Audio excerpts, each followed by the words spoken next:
Olá pessoal, vamos continuar o nosso estudo bíblico. Nós estamos vendo o livro Fundamentos da Fé Cristã, volume 2, e chegamos na lição 7. Então, devido aí à pandemia, à proibição de reunirmos presencialmente, eu quero então fazer esse estudo da lição 7, talvez a lição 8, ainda de uma forma remota, mas eu não quero deixar de paralisar novamente o nosso estudo. E a lição 7 é o plano de Deus, a escolha e a predestinação do Pai. Está baseado a leitura bíblica dessa lição, está baseada em Efésios capítulo 1, versículos 3 a 6. Eu vou ler esse texto e depois a gente vai esmiuçar um pouco essa escolha e predestinação de Deus Pai. Aqui diz assim: Bendito Deus e Pai de nosso Senhor Jesus Cristo, que nos tem abençoado com toda sorte de bênção espiritual nas regiões celestiais em Cristo, assim como nos escolheu nele antes da fundação do mundo, para sermos santos e irrepreensíveis perante ele, e em amor nos predestinou para ele, para a adoção de filhos ou filiação, por meio de Jesus Cristo, segundo o beneplácito de sua vontade, para louvor da glória de sua graça, que ele nos concedeu gratuitamente no amado.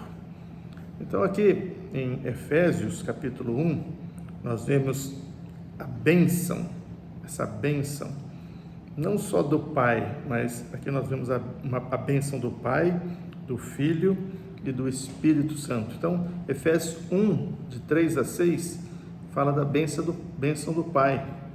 Efésios 1, de 7 a 12, vemos as bênçãos do Filho. E Efésios 1, 13 e 14, nós vemos as bênçãos do Espírito Santo dada a nós.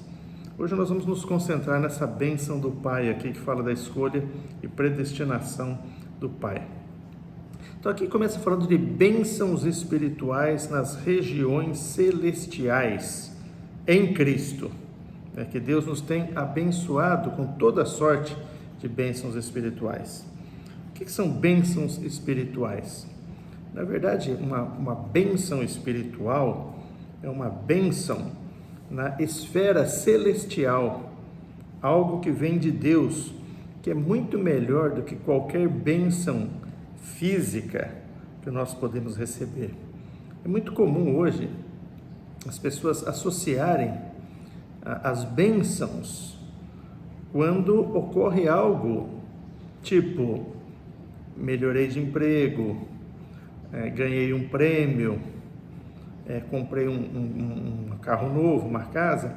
De fato, não deixa de ser uma bênção isso daí, mas aqui está falando de bênção espiritual nas regiões celestiais em Cristo.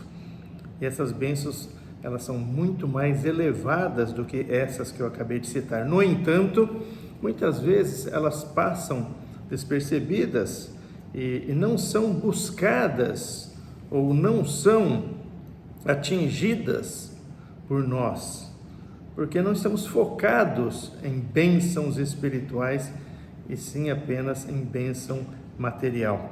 Então, para mim, na minha percepção, naquilo que eu vejo, uma bênção espiritual é tudo aquilo que nos leva a atingir o propósito de Deus, aquilo que Deus quer na minha vida e na sua vida, aquilo que vai me aproximar mais de Deus, aquilo que eu recebo de Deus e me aproxima mais de Deus, me leva mais a seguir ao Senhor, a servi-lo, a ser usado por Ele. Isso de fato é uma bênção espiritual, porque tudo que Deus quer é se dispensar a nós. Desde a criação do homem, Deus quis isso, se dispensar ao homem, preenchê-lo, e que esse homem seja um representante de Deus nessa terra. Hoje a igreja, ela tem essa função. A igreja tem a função do quê? De exibir Cristo, de exalar o bom perfume de Cristo, de ser sal na terra e luz no mundo. Então, a bênção espiritual, ou as bênçãos espirituais, elas vão fazer de nós, ou com que nós atinjamos o objetivo espiritual de Deus em nós. Então, aqui em Efésios é maravilhoso porque isso deixa bem claro essa questão. E vamos então prosseguir nisso que nós estamos vendo. E nós lemos, há pouco, as bênçãos do Pai. Que o primeiro item dessas bênçãos espirituais é a escolha de Deus, a sua escolha. Aqui diz que, assim como nos escolheu nele, antes da fundação do mundo. Veja, então isso faz parte da bênção, ser escolhido nele, antes da fundação do mundo, aí já começa um objetivo, o que essas bênçãos espirituais pretendem fazer comigo e com você, para sermos santos e irrepreensíveis perante Ele. Então, aqui fala de escolha. Então, o que é escolher? Eu não vou entrar em doutrina de escolha, mas eu quero ver na prática, na vida, o que é essa escolha. Fala que escolher o que é? É selecionar, é eleger, é olhar e falar, é isso daqui. Então fala que Deus nos escolheu, nos elegeu, Ele nos escolheu para Ele, nos escolheu nele, para Ele, com um propósito. Deus, tudo que Ele faz, Ele tem um propósito, tudo que Ele nos dá, Ele tem um propósito. Quando ouvimos e atendemos ao seu chamado, por meio do Evangelho, quando chegou até nós, então nós nos tornamos pessoas incomuns e especiais para Deus. E aí foi confirmado a escolha que Ele fez.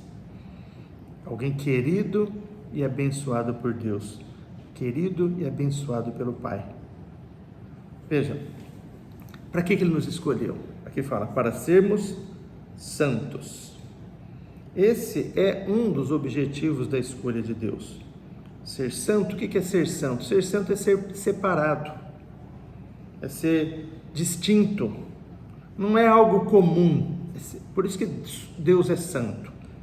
Em essência, Deus é santo, porque só Ele é santo na plenitude, porque Deus é incomum, é inigualável, é distinto, nada se compara a Ele, nada se parece com Ele. Então, Deus é santo. Então, nós também fomos chamados para ser santos. Então, o conceito de ser santo não é apenas um conceito aqui de não cometer pecados ou não fazer coisas erradas, mas ser separado para Deus. Deus é santo, porque Ele é único, singular, sem igual. E ser santo é ser um com Deus. Então, quando nós somos um com Deus, Ele nos escolheu nele. Então, quando nós nos unimos a Ele, aquilo que Ele é acaba se refletindo em nós e passando para nós. Então, em Cristo, nós somos santificados. Nós somos santos e santificados em Cristo. Se você está em Cristo, você é santo, porque Ele é santo e você está nele. É o processo do santo que entrou em nós, o Espírito Santo entrou em nós, nos santificou. E quando nós nos posicionamos nele, nós nos santificamos. Certo? Então tem esses dois aspectos da santificação também. Então, quando nós nos unimos a Ele, nós somos santificados. Quanto mais nós nos unirmos a Ele, mais santos seremos e seremos separados do mundo, seremos incomuns, seremos separados de tudo aquilo que é comum. Então, nós deveríamos dar muito valor para isso. Os cristãos em geral devem dar muito valor a isso, porque foi para isso que Deus nos chamou. Hebreus 12, 14 Por que nós devemos dar atenção a isso? Olha o que fala Hebreus 12, 14. Seguir, diz assim, seguir, e aqui essa palavra grega, de verbo, é dioko, fugir, correr com determinação. Então esse seguir é fugir, é correr com determinação. Seguir a paz com todos e a santificação, sem a qual ninguém verá o Senhor. Então Deus nos chamou e nos escolheu nele para sermos santos. E nós devemos seguir, buscar, correr com determinação para obter a paz com todos e a santificação, sem a qual ninguém verá o Senhor. No Novo Testamento, o Espírito Santo é chamado, o Espírito é chamado de Espírito Santo, o Espírito de Deus é chamado de Espírito Santo. Quando cremos no Senhor, esse Espírito Santo entra em nosso espírito humano, na regeneração, nascemos de novo, nascemos do Espírito, nascemos de Deus, e torna o nosso Espírito Santo santificado. Então o Espírito Santo entra no nosso espírito e dá vida para ele e santifica. Esse é um processo que Deus faz na salvação. Ele nos justifica, nos santifica, nos regenera com a sua vida. Isso ocorre naquele ato de salvação.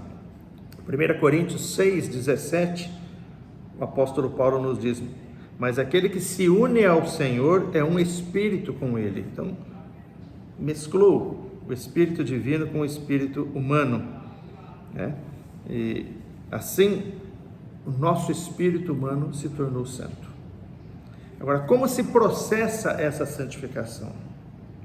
Essa santificação diária, Por um lado, ele nos tornou santo quando esse espírito se uniu com o nosso espírito humano. Mas quando nós nos enchemos do Espírito, quando nós nos voltamos ao Espírito, quando nós andamos no Espírito, quando nós vivemos no Espírito, ou seja, nos voltamos ao Senhor e começamos a agir, a pensar, a fazer, a vontade, a emoção, os planos, os pensamentos, quando nós nos voltamos ao Senhor e temos essa prática, esse viver, então isso vai, próprio Espírito, ele já estamos vivendo assim, já estamos fazendo assim, porque há um trabalhar desse Espírito Santo em nós, há um trabalhar desse Espírito que está produzindo algo em nós, é o processo de santificação, conformação, transformação. Isso ocorre pelo Espírito de Deus em nós quando nós nos voltamos ao Espírito. Por isso nós devemos aprender essa questão de se voltar ao Espírito, ser submisso ao Senhor, o senhorio de Cristo atuando em nós. Isso é viver no Espírito, é o Espírito de Cristo. Paulo fala lá em Romanos 8, aquele que não tem o Espírito de Cristo, esse tal não é dele. Mas aquele que tem o Espírito de Cristo se volta a ele e é submisso a ele, além de ser dele, age em conformidade com ele. Então, esse é o processo de santificação. E o versículo 4 aqui de Efésios 1 diz ainda que ele nos escolheu nele para sermos santos e para sermos irrepreensíveis. Deus quer que sejamos irrepreensíveis. Essa é a vontade de Deus. É interessante porque isso não é a nossa vontade muitas vezes. A gente vê a experiência, a nossa experiência, a experiência dos irmãos. Muitas vezes essa não é vontade humana, ser irrepreensível. Na verdade, a gente gosta de falar, não, nós somos pecadores, nós somos falhos. Esse é um fato, nós somos mesmo pecadores, falhos, mas Deus quer que sejamos irrepreensíveis. Como ser irrepreensível? Então eu quero mostrar alguns textos aqui, e esse assunto, olha, é muito recorrente no Novo Testamento. O apóstolo Paulo, ele fala muito sobre isso nas suas epístolas. Então eu quero citar alguns desses textos, porque o que é ser irrepreensível? Irrepreensível é não ter mancha, não ter uma mancha, não ter um defeito. Irrepreensível é sem mancha, sem defeito. Por natureza, nós somos manchados e defeituosos. A natureza humana é assim. Então, nós temos elementos da vida natural caída, como o ego, a carne, o pecado, as coisas mundanas. Então, essas coisas fazem parte do homem natural. Não é que ele é assim, ele quer ser assim, ele por natureza é assim. Mas à medida em que essa vida divina, esse Espírito que entrou em nós, nos satura, né? À medida que essa vida nos satura com a natureza divina, 1 Pedro fala, né, que nos foi doada a natureza divina junto com a vida de Deus para nós.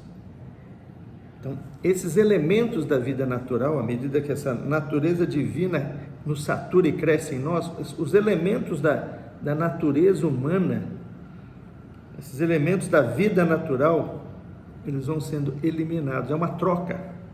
Esse é o processo que Deus está fazendo em nós. Por isso que Ele quer que sejamos irrepreensíveis. Esse é um processo de se tornar irrepreensível. E o que é isso então? O que é ser irrepreensível? Você vai sendo limpo, as manchas vão saindo, as manchas vão sendo tiradas, os defeitos vão desaparecendo. O ser humano gosta muito de arrumar os defeitos, né? Nós temos defeitos, o tempo vai aparecendo, seu cabelo vai ficando branco, né? Vai aparecendo manchas na pele que você não tinha, tem mancha na pele, né? Tem bolsa no olho, aí você quer fazer uma cirurgia, eu quero fazer uma cirurgia para tirar essas bolsas aqui, a gente faz outra cirurgia para dar uma esticada aqui, para tirar as rugas, né? Os defeitos vão aparecendo com a idade, não é isso? Mas Deus está quer nos fazer irrepreensíveis, é muito mais do que tirar esses defeitos, é uma transformação de dentro para fora, que vai mudando o nosso ser, e é algo que vai para a vida eterna, porque o dia que nós morrermos, né, dormirmos no Senhor, esse corpo vai perecer, vai apodrecer, mas na volta do Senhor teremos um corpo celestial, e esse corpo celestial com as características divinas infundidas dia a dia no nosso viver enquanto nesse corpo, né? Por isso 2 Coríntios fala que todos nós compareceremos diante do tribunal de Cristo e seremos julgados de acordo com aquilo que nós fizemos pelo corpo, através do nosso corpo. Por isso que é importante o nosso viver hoje, enquanto nós estamos vivendo aqui nessa terra, dar atenção para o que Deus está nos falando, a palavra de Deus, né? Então o que fala aqui? Então essas manchas precisam ser limpadas, e essa bênção espiritual operante em nós é esse processo de purificação que o Senhor está produzindo, que o Pai está produzindo em nós, né? Ele quer que sejamos irrepreensíveis, quer isso para mim e para você, porque Deus nos escolheu nele para isso. Ele nos escolheu para sermos santos e irrepreensíveis perante Ele. Que coisa, né? Irrepreensíveis e santos perante Ele. Não é eu ser santo perante os irmãos, porque isso ainda, eu ser irrepreensível perante alguém, mas perante Ele, perante aos olhos daquele que sabe os pensamentos e os propósitos do coração, ser santo e irrepreensível perante aquele que sabe o que eu penso. Percebe como é um processo que Deus precisa fazer em nós, mas nós devemos nos posicionar para que isso ocorra, e é importante que ocorra porque Deus dá importância para isso. Deus se importa com a minha e com a sua santificação, e que sejamos irrepreensíveis também. Então eu vou ler alguns textos que diz isso, para reforçar o nosso encargo de busca ao Senhor. Então, 1 Coríntios 1:8, Paulo falando a carta aos Coríntios, ele fala assim, falando de Jesus Cristo, versículo 7 final, Jesus Cristo, o qual, né, Jesus, o qual também vos confirmará até o fim. Então Jesus Cristo nos confirmará até o fim, para serdes irrepreensíveis no dia de nosso Senhor Jesus Cristo. Então, naquele dia, que é o dia onde nós vamos passar pelo tribunal de Cristo, Deus quer que sejamos irrepreensíveis. Filipenses 2, 13 a 15, Paulo, na carta aos Filipenses, diz assim: porque Deus é quem efetua em vós tanto o querer como o realizar. Eu quis já pegar todo o contexto, porque mostrando que Deus está operando isso em nós. Não é uma questão de você e eu, né, força de vontade, pensamento positivo, eu vou ser irrepreensível, não é nada disso. Deus é quem efetua em vós tanto o querer como o realizar. Então, o querer eu quero porque Deus quer. E eu vou realizar porque Deus está comigo, Ele está produzindo isso em mim. Segundo a sua boa vontade, porque essa é a vontade dEle. Fazei tudo sem murmuração nem contendas, para que vos torneis irrepreensíveis e sinceros, filhos de Deus inculpáveis, no meio de uma geração pervertida e corrupta, na qual resplandeceis como luzeiros no mundo.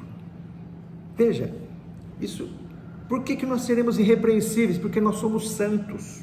Santo e irrepreensível caminha junto, porque nós somos santos no sentido de ser separado, nós somos separados do mundo. Essa geração é uma geração pervertida e corrupta, e nós, luzeiros para ela. Veja como que Deus precisa de referência hoje. Se nós não formos, se a sua igreja não for esse luzeiro, quem será?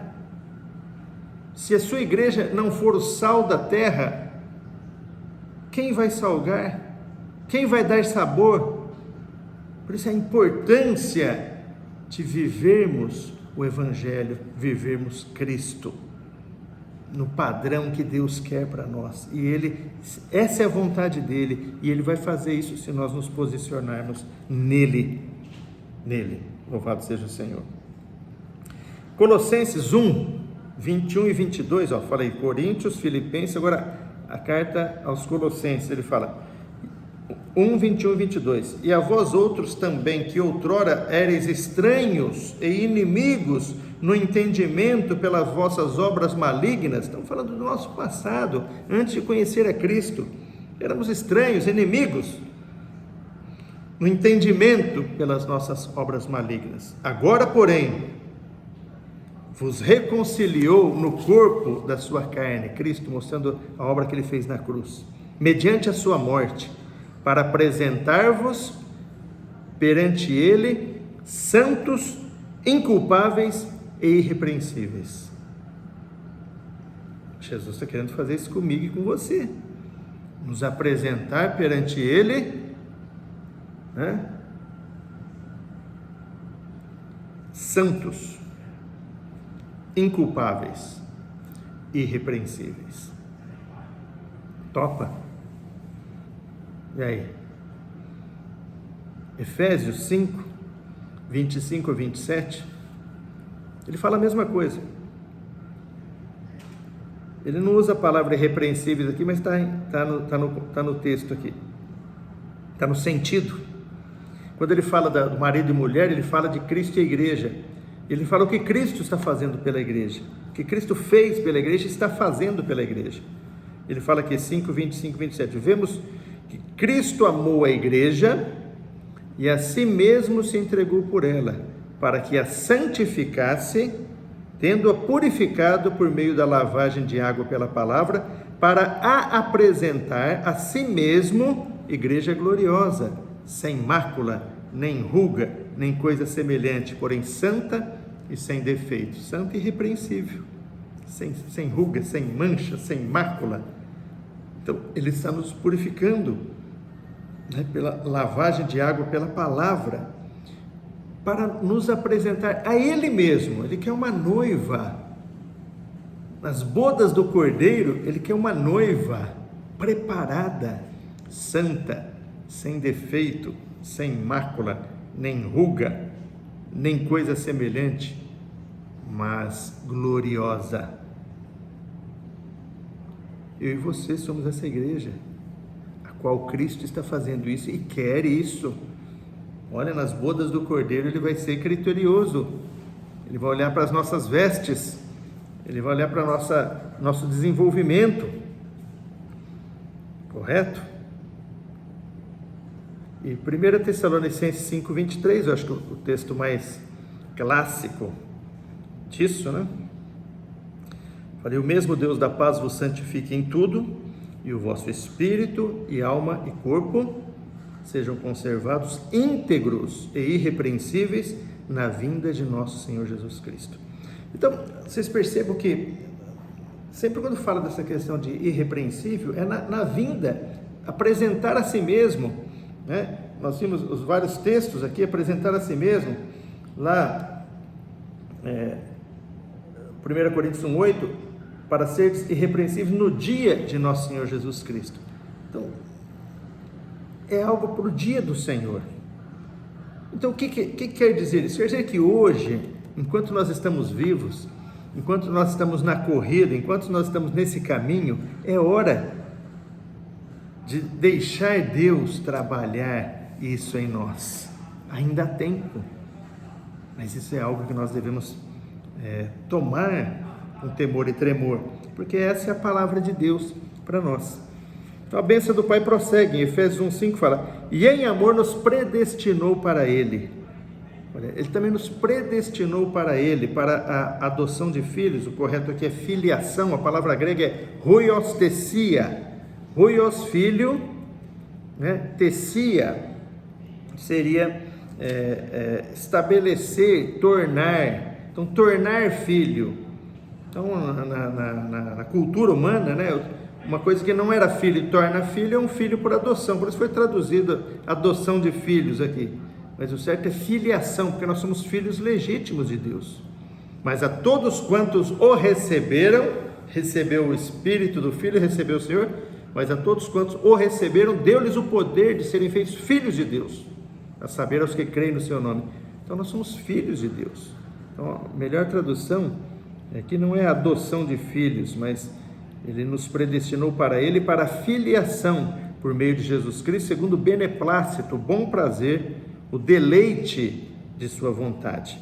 Então essa predestinação do Pai é o segundo item dessa bênção celestial. Fala aqui que Ele nos predestinou, e predestinar é dar destino antecipadamente.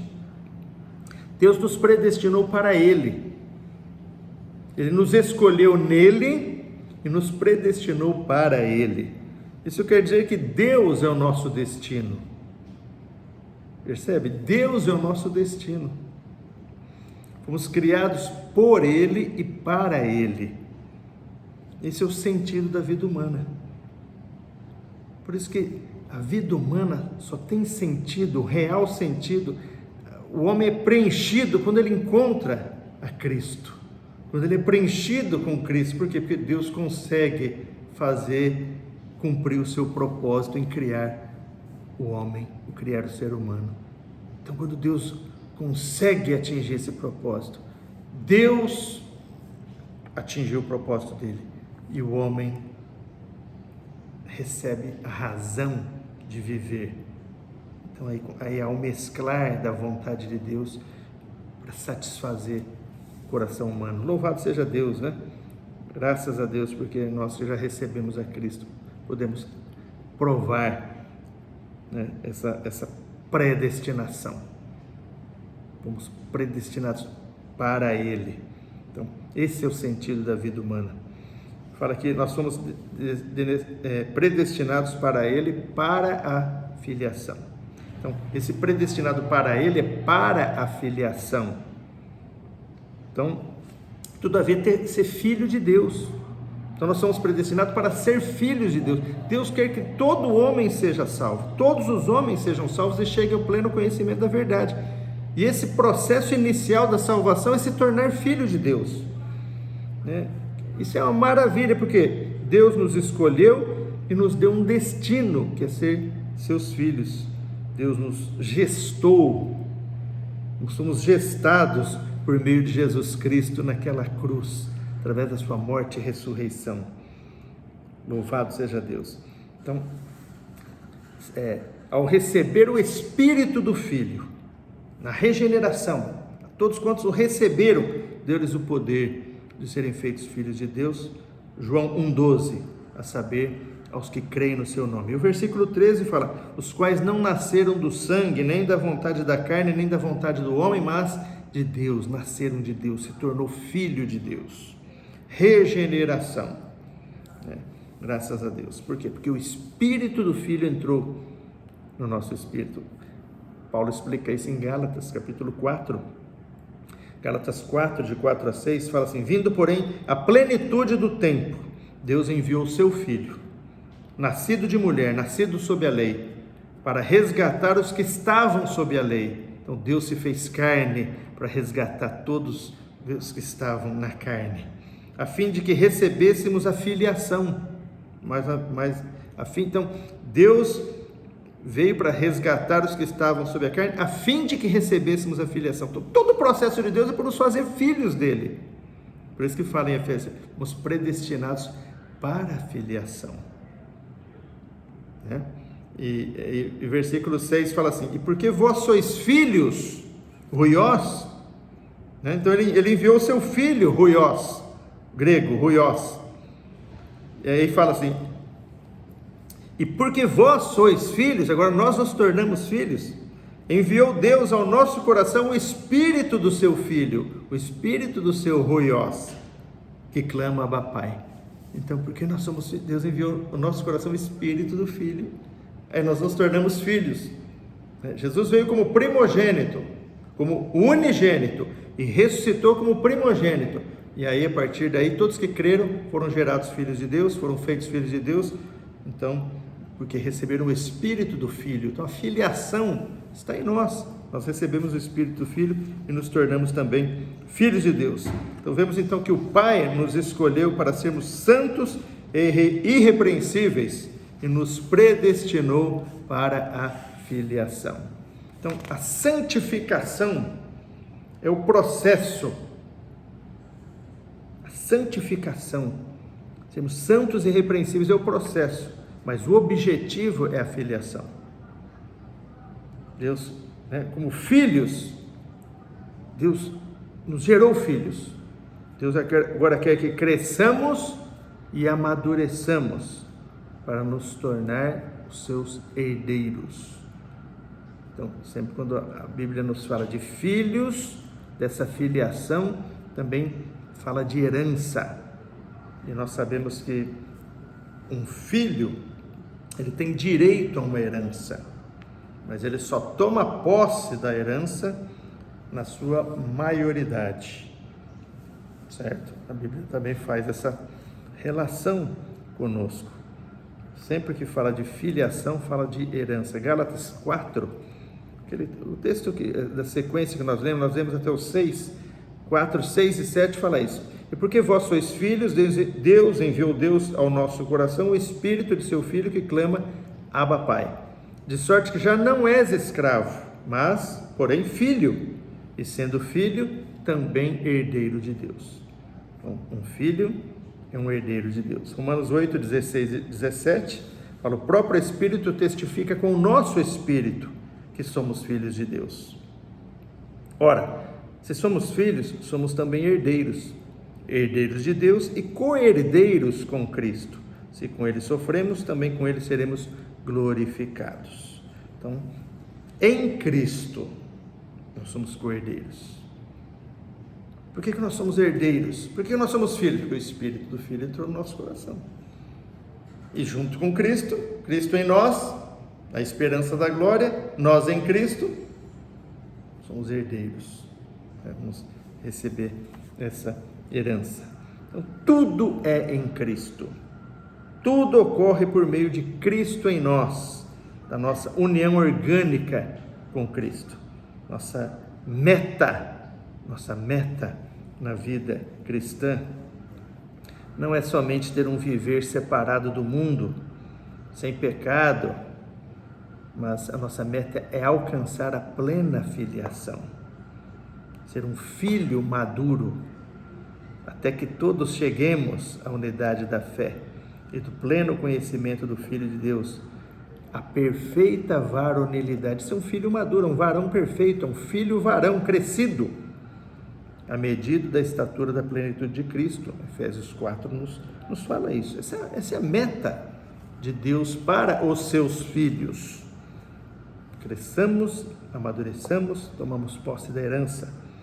Não é isso? Louvado seja Deus por isso. Jesus, quando estava nessa terra, ele dava prazer ao Pai. Por 2 vezes, no batismo e ali no Monte da Transfiguração, o Pai falou: este é o meu Filho amado, em quem tenho prazer, em quem me comprazo. Não é isso? Ele fazia tudo o que o Pai queria. Ele fazia a vontade do Pai.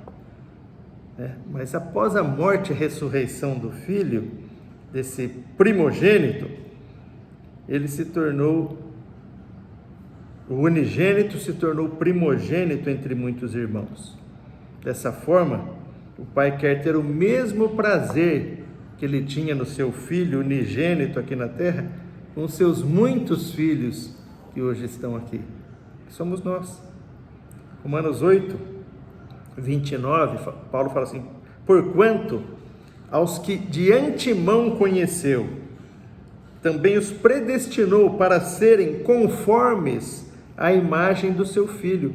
Então nós fomos predestinados para a filiação, mas não somente isso, para sermos iguais, para sermos conformes à imagem do seu Filho, a fim de que ele seja o primogênito, ele seja o primeiro entre muitos irmãos.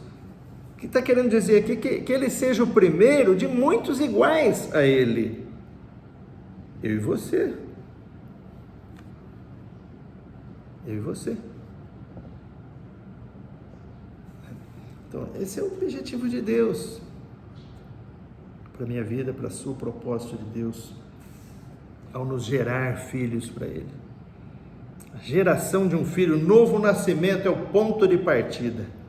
Agora nós temos um caminho aí de santificação, tornar santos e irrepreensíveis perante Ele e filhos maduros para herdar tudo que Deus é e tem. Então, a plena filiação vai ocorrer na volta do Senhor, quando o nosso corpo será transformado num corpo de glória. A palavra nos diz isso, 1 Tessalonicenses 4, 1 Coríntios 15. Quando Cristo, que é a nossa vida, se manifestar, então nós também seremos manifestados juntamente com Ele em glória. Então o nosso corpo será transformado. Essa é a plena filiação que vai ocorrer concomitantemente. E aí nós vamos ser apresentados ao Senhor. Que sejamos apresentados espírito, alma, corpo, íntegros e irrepreensíveis na vinda de nosso Senhor Jesus Cristo. Então, a plena filiação ocorrerá na volta do Senhor. Isso tudo, conforme Efésios 1:5, é segundo o bom prazer da vontade de Deus, segundo o beneplácito, o bom prazer, o deleite da sua vontade. Deus tem o propósito de ter muitos filhos maduros, crescidos, que o expressem. Isso lhe dá prazer. Sabe que eu e você podemos colocar um sorriso no rosto de Deus. Vamos fazer isso. Vamos viver no Espírito. Louvado seja o Senhor. Que Deus possa abençoar a sua vida, que possamos ruminar essa palavra e praticá-la. Que Deus abençoe a todos.